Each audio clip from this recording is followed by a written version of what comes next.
જે યુવાનો છે તેને આત્મવિલોપનનો જે પ્રયાસ છે તે કરવો છે એ યોગ્ય કેટલો ન્યાય એનાથી મળશે, શું કહેવું?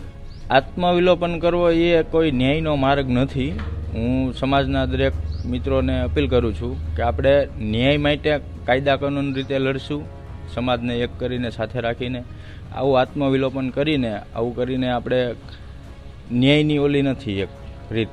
નવનીતભાઈ, અત્યારે જે પ્રમાણે સમાજના લોકો, આગેવાનો અને સમાજ તમારી સાથે છે, સીટ જે પ્રમાણે તપાસ કરી રહી છે, શું કહેશો એને લઈને? મારે સરકારશ્રીને એક વિનંતી છે કે સીટને પણ કે મારા સમાજને થોડો કામ દિલાસો આવે એવી તો કાંઈ થોડીક એ લોકો તપાસ કરી છે એવી આશા જાગે, એવું કંઈ કરે તો થોડીક સમાજને આશા તો જાગે કે ભાઈ તો સમાજ થોડોક શાંત રહે. નહીતર તો આજે કાંઈ તપાસ કરી છે, તપાસ ક્યાં સુધી પહોંચી છે, બરોબર, કોણ કોણ આરોપી, મૂળ આરોપી સુધી જે કોઈ પહોંચ્યા નથી તો માણસોને તો રોજ તો રહેવાનો જ છે.